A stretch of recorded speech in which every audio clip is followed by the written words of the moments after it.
Começamos agora mais um programa Contra a Capa, que é esse nosso encontro semanal com escritores, escritoras mineiros, mineiras, que vêm falar sobre a sua literatura, sobre a sua arte, sobre a sua vida, sobre as suas histórias. Eu sou o tio Flávio e hoje eu recebo aqui a Luciana Aquino, que vai falar pra gente sobre a sua trajetória, vai falar sobre casos da sua vida e o que levou a Luciana a escrever, não tardiamente, mas a tempo. Antes da gente passar para a Luciana, eu queria falar com você que você pode nos assistir, nos ouvir em diversas plataformas. Então a gente está lá no Jornal Hoje em Dia, então no portal do Jornal Hoje em Dia, toda quinta-feira, 19 horas, a nossa entrevista, a cada semana, uma entrevista nova. Também estamos na TV Promove, que é o canal 12 da Claro TV, toda quinta-feira, 19 horas. E estamos na Rádio Web Hoje em Dia e nas rádios Alvorada FM e Difusora AM de Salinas, na Gorutubana de Janaúba, na Rádio Cidade FM de Corinto e na Rádio Eldorado de Sete Lagoas. Mas não esqueça, se você não ouviu, não assistiu, pode ir lá no YouTube do Jornal Hoje em Dia de BH para poder também assistir e passar para as pessoas que você gosta. Então a gente vai conversar hoje com a Luciana. Luciana já tem alguns livros publicados e uma carreira consolidada e se consolidando na arte, no jornalismo. Luciana Aquino Capelo Coelho, cujo nome artístico é Luciana Aquino, é de Belo Horizonte. Jornalista profissional há mais de 30 anos, é formada em comunicação social e pós-graduada em novas tecnologias de comunicação, é membro da Associação das Jornalistas Escritoras do Brasil. Que bom que tem associação, que é justamente a coordenação aqui de Minas Gerais. Ela é autora de livros como o primeiro, que foi Atrás das Letras, em 2011, Os Encantos de Minas, 2012, A Rainha Zu e Seu Reino Atrapalhado, de 2013, e aí vieram Para Além do Meu Olhar, 2021, e A Lenda da Menina Má, em junho de 2023. E agora ela está com um livro novo, Mensagens a Cecília, que a gente vai dedicar mais tempo a este livro, a essa obra, que são revelações de uma trama diabólica. Bom, vamos parar por aqui por enquanto, para poder falar um pouquinho sobre essa vastidão aí, porque você está no teatro, né, Luciana? Você está na interpretação, está fazendo dublagem agora. E aí, então, queria te agradecer por estar aqui com a gente. É um prazer estar aqui. E que você nos fale um pouquinho sobre como surgiu essa, apesar de ser jornalista há muito tempo, mas esse interesse pela literatura. Eu falo que eu nasci num berço de ouro, assim, porque eu fui criada com meus bisavós. E minha bisavó era professora e gostava muito de ler. Então, eu fui uma menina que aos 8 anos de idade, a bisavó colocava no sarau e fazia eu decorar Humberto de Campos, Olavo Bilac, os grandes parnasianistas. Então eu cresci apaixonada por poesia. Escrevia, mas era mais uma leitora do que uma escritora. Estudei no Colégio Logosófico, que é um colégio muito conceituado aqui em Belo Horizonte, tem umas mangueiras enormes, e eu era aquela aluna que ficava no recreio na biblioteca. Então eu lia todas as coleções possíveis e impossíveis e o meu prazer eram dois. Ficar debaixo da mangueira com um livro, lendo, ou no balanço. Porque o balanço me levava a essa liberdade que eu acho que eu queria ter. Porque eu tenho 54 anos, nós que somos da geração, né, de 1971 no meu caso. Geração X. X. Foi uma geração que os pais ainda estavam saindo dessa questão da repressão, né? Então não se tinha tanta liberdade e não se tinha tecnologias, né? Então nós brincávamos na rua mesmo. Nós éramos meninos de rua. Eu nasci e fui criada no bairro Funcionários. Minha mãe morava na Rua do Ouro, depois mudou para Timbiras e meus bisavós moravam na Rua Piauí. E eu lembro que eu ficava brincando e me achava um pouco princesa, porque eu era muito presa. Porque bisavô e bisavó, a criação era bem demais, controlada. Né? Então, eu vivia no mundo da imaginação, assim. Então, a arte, eu acho que ela veio, assim, com a poesia que foi introduzida pela minha bisavó, pelo ato de ler, que era um prazer, que hoje em dia eu acho que, como professora também, Eu acho que falta esse incentivo aos pais também, dentro do lar, sabe? Ter um momento de leitura, sabe? Comprar um livro, porque eu que sou autora também de livros infanto-juvenis, eu sinto muita falta desse incentivo, porque eu acho que o pai e a mãe, eles são o alicerce cultural e da educação dos filhos. Se você não cria o hábito, não é com 14 anos, 12 anos, às vezes até com 10, porque essa geração não gosta de ler, a gente sabe disso. Tem que apresentar a leitura de uma forma mais... Que seja uma forma lúdica. Mais amável, né? Então, e não assim, de uma maneira de tutorial. Então, lá atrás, eu acho que eu sabia que eu ia ser uma atriz, eu desejava ser uma atriz e me tornei atriz só aos 54 anos. Eu acho que nunca é tarde para sonhar nada. Ou, na verdade, você foi construindo essa atriz que está desabrochando aos 54 anos, né? Eu colocava lençol, os lençóis, nas cadeiras, chamava minha mãe, meus tios, meus primos, combinava tudo com eles, pegava os livrinhos de conto de fadas, né? Cinderela, Branca de Neve, e fazíamos a peça de teatro. Eu era meio diretora, meio produtora, meio atriz, sabe? E aquilo ali era uma curtição para mim. Só que essa minha geração ela foi muito podada, não só pela criação que eu tive, muito diferente da criação dos meus irmãos, porque o meu pai e minha mãe criaram meus irmãos muito diferentes de mim. Eles não têm o mesmo hábito de leitura, nem são tão artistas. Por isso que eu falo que a base, a criação é tudo, né? E eu sou muito grata aos meus bisavós, mas ao mesmo tempo eu fui muito reprimida. E o colégio que eu estudei também era um colégio bastante, não opressor, mas era muito... tinha muito bullying naquela época. O bullying já existe há muito tempo. E o bullying é uma coisa...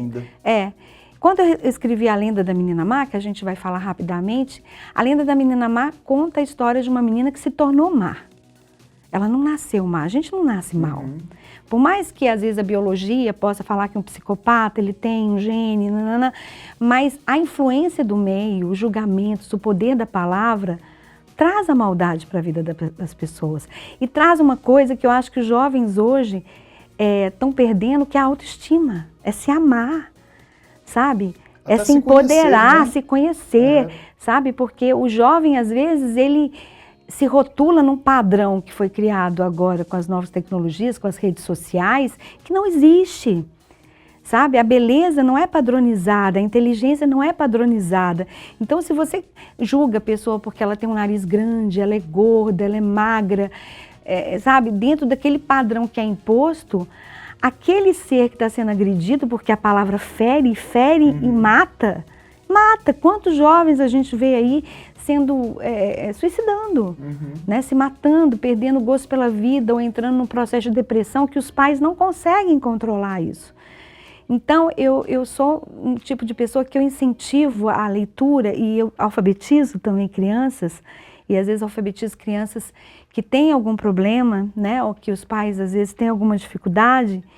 E alfabetizar, eu acho que é uma arte. Ah, não, alfabetizar é maravilhoso. E é dificílimo. É você dar acesso, né, a um outro mundo àquela pessoa, né? Não só a criança, mas um adulto também, né, uma senhora e tal. Então, eu acho que falta, às vezes, ao ser humano ser menos egoísta. Nós estamos muito egocêntricos, essa falta de tempo nossa com o outro, sabe?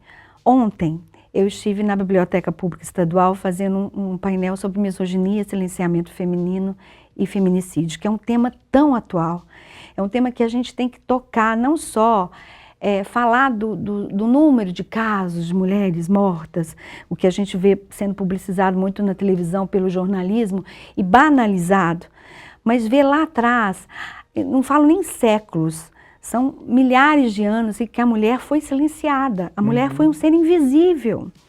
Então, ontem no painel, é claro que a gente tinha um público médio lá, eu aguardava até mais pessoas, foi bastante publicizado na imprensa. Me choca ver que as pessoas ainda não têm interesse de discutir. As pessoas que estiveram lá comigo, e aí foi uma discussão assim primorosa, maravilhosa. Isso que é bom, né? A qualidade da conversa. Exatamente, não é a quantidade, é a qualidade, sabe? Então eu vi que o que eu apresentei, a reflexão que eu trouxe sobre esse silenciamento da mulher, essa invisibilidade, né? Como no século XVII nós fomos consideradas bruxas por curandeirismo, por heresia, ou por qualquer outra coisa aqui na cabeça do homem, né? E aí a gente não está falando de feminismo e machismo, eu até falei isso ontem. Não há questão disso, nem de igualdade, porque a gente não tem igualdade ainda em nada, sabe? Mas não é essa guerra de braços, só que lá no século XVII, XVIII, XIX, XX e XXI, ainda se vê uma disparidade muito grande entre os direitos das mulheres e dos homens, entendeu? Essa invisibilidade, ela é pior ainda para as mulheres negras, as mulheres indígenas que foram escravizadas, né? As minorias que foram escravizadas. Então, quando você fala de uma escritora no século XVIII, que a gente tinha o direito napoleônico, né, que é uma lei que o Napoleão colocou e que a mulher, quando casava, não tinha direito a nada, nada. Ela se tornava extremamente invisível mesmo, ela não tinha direito à posse, não tinha direito aos filhos, à maternidade, a dinheiro e nada. Não adianta nada, a rainha lá, roubaram a coroa da rainha que foi casada com Napoleão. Essa mulher deveria ser uma pessoa muito infeliz. As mulheres do século XVII, XVIII, XIX eram infelizes. Porque a gente, por exemplo, o caso da Camille Claudot, que foi amante do Rodin. Ontem eu coloquei isso lá. Muita gente não sabe, ela foi internada à força pelo Rodin, que foi um grande escultor, a gente não está tirando o mérito dele, mas grandes artistas naquela época, homens, tinham mulheres por trás que escreviam, que eram artistas, escritores, pintoras, mas que não podiam aparecer. E o pior é que ainda tinha os homens que assinavam aquilo que as mulheres faziam. Muitos. Né? As mulheres assinavam com pseudônimos de homens, os livros, a literatura não existia. Até o século XIX, na era vitoriana, não existia escritoras.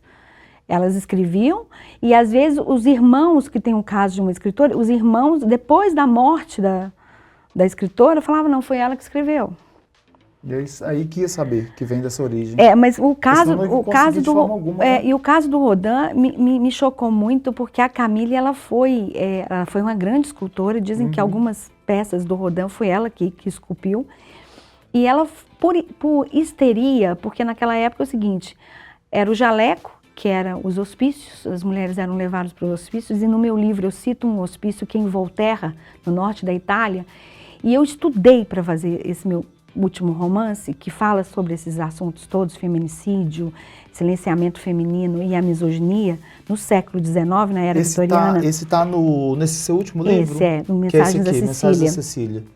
Que você aborda de tudo isso aqui. Isso. É um livro que conta a história de 2 cientistas. Não vou dar muito spoiler, mas vou contar mais ou menos a história para vocês ficarem interessados. Primeiro romance. Me atrevi a ser uma romancista, ele tem 150 páginas, por quê? Ele ia dar 450. Então vai ser uma trilogia. Então, Mensagens da Cecília, Revelações de uma Trama Diabólica, o narrador é o algoz da Cecília. Eu me eu me transformei nesse narrador, nesse homem misógino, nesse cientista, nesse serial killer, nessa pessoa cruel do século XIX, com essa cabeça, e contei a história, a versão dele. Então ele vai lá no século XIX contar, dando pinceladas, mensagens para Cecília, pedindo perdão.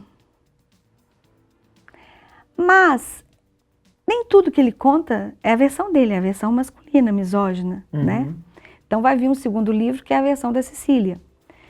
Que vai chamar... isso aqui é na cabeça dele, né? Na cabeça dele. A mentalidade dele. Ele volta como espírito para poder falar com ela que está arrependido, só que ele era amigo do Rodin, ele era amigo do Monet, ele era amigo dos grandes pintores da época. Ele frequentava os bordéis na Inglaterra, os pubs. Ele se tornou um homem extremamente agressivo, mas extremamente culto. Como cientista, ele gostava de arte. Então ele era respeitado na sociedade? Exatamente. Oscar Wilde, por exemplo, era um cara que ele admirava. E Oscar Wilde, não sei se você sabe, tudo que está aqui é verdade. Tudo foi pesquisa. Mas ele é um personagem. Ele é um personagem, só que eu misturei a ficção com a realidade. Então, por exemplo, quando eu falo do Oscar Wilde, que ele foi internado também como louco, como histérico, ele era um homossexual na época e tinha uma lei na Inglaterra que era contra os invertes. Então, esses homens foram extremamente perseguidos, né? E já existia um homossexualismo feminino, masculino, claro que já existia. Só que a Inglaterra ela foi muito cruel. A era vitoriana foi muito cruel. E a própria Rainha Vitória, a gente sabe da falta de higiene naquela época, né, da peste negra e tal, papapá. A própria Rainha Vitória, ela gostava muito de cultura, muito de ciência, muito apoiava, fazia feiras, assim, eventos astronômicos, só que ela não apoiava a medicina, por exemplo. Então a gente sabe que muitas mulheres morreram no parto por falta de higiene, não se lavava as mãos. Um médico húngaro, e eu conto isso aqui no livro, ele foi demonizado na época porque ele falou que deveria, tipo assim, os médicos necropsiavam corpos, que era proibido também, eram corpos geralmente de pessoas que foram assassinadas, para conhecerem um pouco mais a medicina. E não lavava as mãos e aí ia fazer um parto. Então, inúmeras mulheres e crianças não sobreviveram a isso, né? Essa falta de higiene. E a Rainha Vitória, por mais famosa que ela ficou, a era vitoriana e tudo, ela era viciada em ópio. Que era uma coisa também tirar a dor, porque naquela época não tinha dentifrício, não tinha escova de dente, quer dizer, eles não tinham higiene. Então os dentes ficavam pretos, né, e caíam. E ela, tinha muitas dores de dente, né? E ela, ninguém aguentava ficar perto dela. Pelo hábito. Tanto que fedia. E nos castelos, a gente sabe, em Versalhes, a gente vê hoje um castelo maravilhoso, a gente passeia na França e tal, não sei o quê.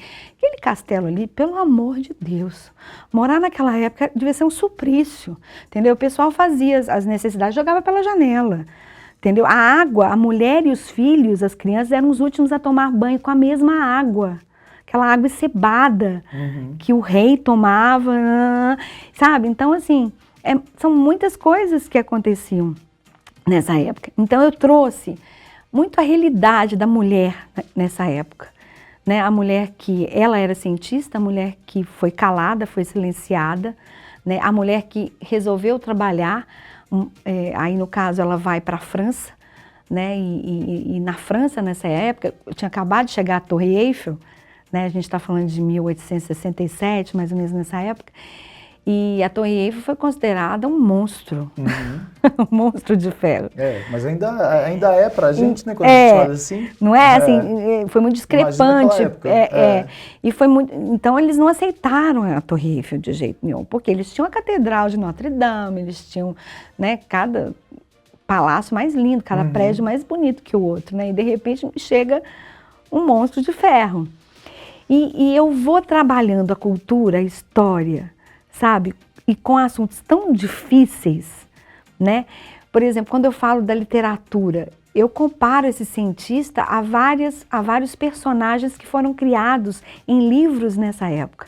Então, Drácula, o Corcunda de Notre Dame. Então, eu vou na literatura do século XIX e trago ao meu leitor a história que ele nunca ouviu, nem na escola. Entendeu? Então eu quis fazer uma coisa muito... Você consegue colocar esses contextos, todos, né, na vários história. Contextos na Reais história que você foi criando. Eu tenho recebido muito... Eu vendi todos os livros. Vendi a primeira edição toda. Assim, um mês e meio. No dia do lançamento lá no Automóvel Clube, eu não tinha livro. Isso acontece. Eu pedi uma reimpressão em São Paulo, né? Por quê? É claro que nós somos autores, a gente conhece a editora, né? Que a gente trabalhou já com elas. A gente trabalha por demanda, e que eu acho uma coisa bem interessante. Também as grandes editoras são maravilhosas, né? Mas no meu caso eu não sou uma best-seller ainda. Posso vir a ser, mas não é a quantidade, é a qualidade. É a qualidade do meu livro. Então, se esse livro chegou a 150, 200 pessoas nesse início e está impactando, e o feedback está sendo extremamente positivo, quer dizer, eu cheguei aonde eu queria, eu fiz aquela pessoa pensar e odiar esse homem.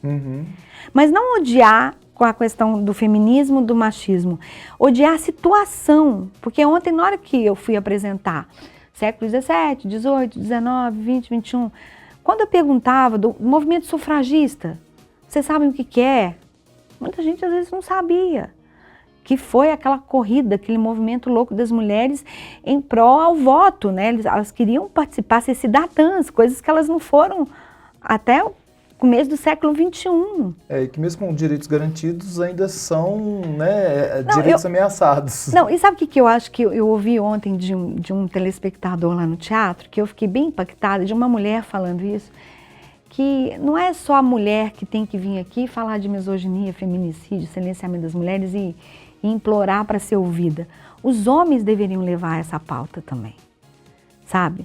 Para o cotidiano deles. Homens juristas, homens professores, sabe? Mas eu acho que a mulher, ela tem, não vou nem falar lugar de fala, mas vou falar a experiência e a vivência sofrimento que eu não consigo ter, né? Que a gente, por mais que você me fale, por mais que a gente tente entender historicamente, é a mulher que tem esse sentimento, sabe? É a mulher que tem essa história.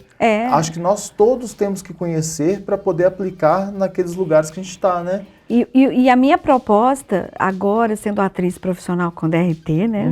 Eu fiz o curso profissional de atriz, fiz Macbeth, Hecate, estou em cartaz agora ano que vem como Cinderela. Vai entrar na campanha de popularização. Né?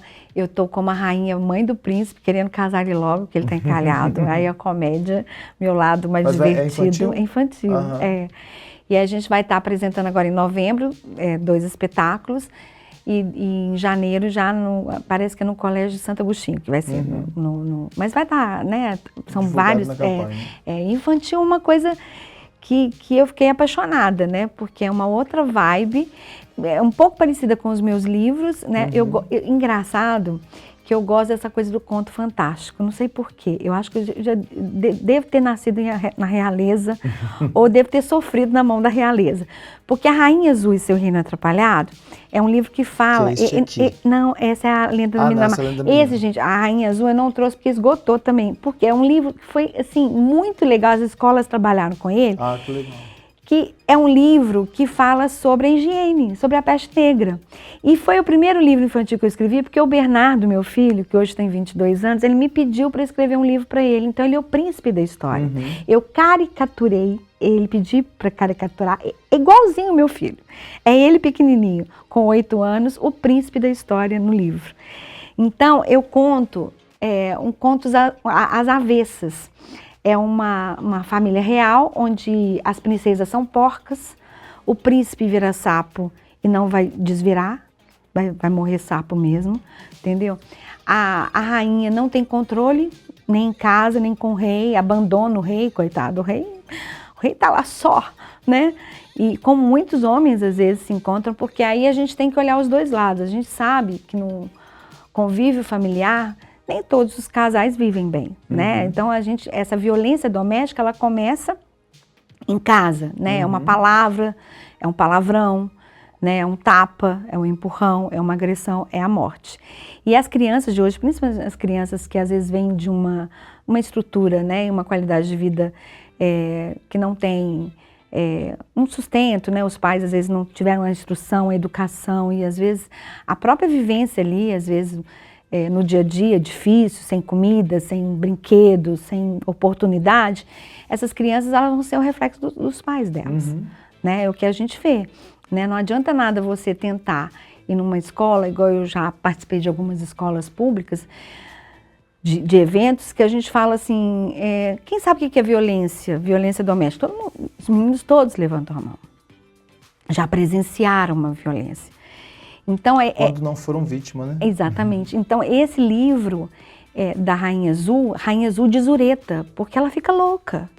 Como muitas mães às vezes ficam, por não ter esse autocontrole, por ter um casamento falido. Às vezes o homem não está errado, mas ele acaba saindo ali da responsabilidade dele de pai, de esposo, de marido, né? Larga as mulheres. E o amor, que é uma coisa assim, eu falo que amor é sorte, eu acho. Amar o outro, primeiro você tem que se amar, né? Para você conseguir. O primeiro passo. O primeiro passo. Para você conseguir amar o outro de verdade e aquele relacionamento ali ser equilibrado. Eu tenho um relacionamento de 39 anos. Eu conheci meu marido aos 15 anos de idade. Ele 18, eram 2 crianças. Né? Podia ter dado certo ou errado? Podia. né? É assim, mil maravilhas? É claro que temos. É um relacionamento, É um né? relacionamento como todos, mas, Que não existe perfeito. é um cara que me apoia como mulher, como sonhadora. Então ontem, na hora que eu vi ele na plateia com meu filho, poderia ter 20 pessoas na plateia, num lugar que cabe 130. Mas igual eu falei, é a qualidade. Na hora que eu vi o rostinho daquelas pessoas, e na hora que a gente abriu o microfone, e que aquelas pessoas realmente sentiram o que eu falei, sentiram, refletiram sobre o assunto, isso não tem dinheiro que pague, é igual o leitor.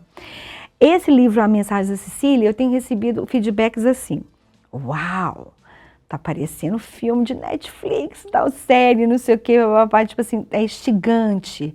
Nossa, dá para ver que você fez uma pesquisa, parabéns. Nossa, você escreve muito bem. E assim, por ser o primeiro romance, eu falei, gente, ai, que bom. Porque eu comecei a escrever, eu estava contando para ele aqui antes da gente começar, aos 40 anos de idade.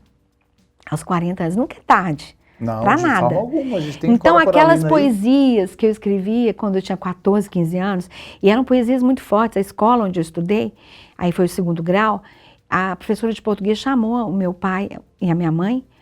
Minha mãe foi na escola para perguntar quem tinha escrito aquele poema, que é a Pata-Choca Prostituta. E é um poema extremamente misógino, porque eu me coloco no lugar de um homem, que eu falo, nunca fui uma delas, sei que suas vidas são vazias e tristes, uma fórmica de prazer e pecado, são como bichos da noite. E a fotofobia faz com que se escondam em cantos dessa cidade. Não me importa suas idades, futilidade não podem ter, suas fragrâncias atraem os homens e dando tudo que possam ter, recebem em troca sua mixaria, que dá apenas para outro dia. E o fossilismo é só para os velhos, que na linguagem são os coroas. E até para esse se dá, recebe, já está na boa. Seja frágil, uma serpente, o perigo público ameaça a ordem social, tem apelidos de vários tipos, cada um anual. Disfarça bem ser furibunda, se é pata-choca ou vagabunda, se te futrica, se te implica observar, não sobra nada para constatar. Mas chega um dia que a pata-choca vai conhecer da alma e do coração. Não existia nada, nem emoção. Agora eu lembro como foi sua triste história e como foi seu triste fim. Foi enterrada em um fossário e esquecida até por mim. É claro que a professora ia falar assim, como é que uma menina de 14 anos escreveu isso? Com um dicionário. E não tinha ChatGPT, né? Não, com um dicionário. Eu sou apaixonada por palavras. E como eu cresci ouvindo parnasianismo, eu gosto de palavras difíceis, sabe? De neologismos, eu gosto, sabe? Eu gosto de me atrever, eu gosto de fazer com que o leitor faça isso, questione. E a minha mãe falou com ela assim... Saia do lugar. A minha mãe pegou e falou, não. Ela escreveu. Então, quando eu escrevi meu livro aos 40 anos, e meu pai faleceu no mesmo ano, e eu fiz lá na biblioteca pública, eu me senti, assim, uma popstars, porque pai não estava lá, em alma, sim, em coragem, porque ele me encorajou muito a escrever esse livro. E ele era um boêmio, meu pai era um empresário, boêmio, um contador de causos. Então, meu pai tinha um lado de humor. Meu pai foi astronauta, foi fazendeiro de búfalo, foi para a Segunda Guerra Mundial. Isso em todos os casos que ele contava. E ele era um artista, ele era um ator, porque as pessoas acreditavam no Zé Capelo, entendeu? Que eu falo que é o meu Zé Ruela, porque ele vivia na rua. Então você não tem como fugir. Não. Olha, a gente vai ter que falar desse livro outro dia, porque a gente não vai nem conseguir falar sobre ele. Que é o seu livro infantil e que a capa tá linda. Ele é todo pintado à mão em aquarela. Eu vi aqui, olha. Mostra ela aqui, quer ver? Foi Renata Saturno? É, Renata, quer ver? Que tá aqui? Não, aqui, ó. Mostrar pros seus. Olha a menina má. Lindo, lindo, lindo. Esse livro é uma pernambucana que eu conheci pela internet, ela topou. Esse livro, 30% do lucro desse livro eu doei para crianças em tratamento de câncer. Eu tive um câncer há 3 anos, estou em remissão desse câncer. Eu quis fazer isso, eu acho que foi um alívio muito grande, assim, uma bênção que Deus pediu que eu fizesse, porque esse dinheiro chegou para comprar leites especiais, sondas, e vendeu tudo também. É um livro que fala do bullying, né? Que fala da autoestima das crianças, do poder da palavra e do julgamento, de como as crianças são influenciadas, as nossas crianças, os nossos adolescentes, são influenciados pela palavra. Então é um livro muito especial também.